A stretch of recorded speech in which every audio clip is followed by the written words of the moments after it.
প্রিয় ভিউয়ার্স আসসালামু আলাইকুম। আমের সিজন চলছে, পাশাপাশি অনেক বৃষ্টিপাত হচ্ছে মোটামুটি সারা দেশেই বলা যায়। সিলেট আর সুনামগঞ্জ অঞ্চলে তো বন্যা প্লাবিত হচ্ছে, আমরা সকলেরই জানা। আমরা সবাই ওই সমস্ত অঞ্চলের মানুষের জন্য লাখ লাখ মানুষ যারা পানিবন্দী হয়ে পড়েছে তাদের জন্য দোয়া করি। যেহেতু এটা আমের মৌসুম আর আমের জন্য সবচাইতে আমার মতে সবচাইতে ভালো আম পাওয়া যায় রাজশাহী চাঁপাইনবাবগঞ্জ। দেখুন এই আমটি যেটি আমরা দেখতে পাচ্ছি সেটি হচ্ছে চাঁপাইনবাবগঞ্জ একটি বাগানের আম। এটি খেতে অত্যন্ত সুস্বাদু এবং আমার মনে হয় আসল হিমসাগর যদি আমরা খেতে চাই, আমের প্রকৃত স্বাদ যদি আমরা পেতে চাই, আমাদের সকলেরই রাজশাহী চাঁপাইনবাবগঞ্জের বাগানের আমগুলো খেতে হবে।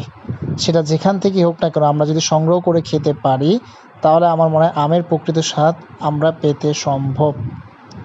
তাই এই জন্য আমরা সবাই চেষ্টা করবো এটা খাওয়ার। সবাই সবার জন্য দোয়া করবেন। আসসালামু আলাইকুম।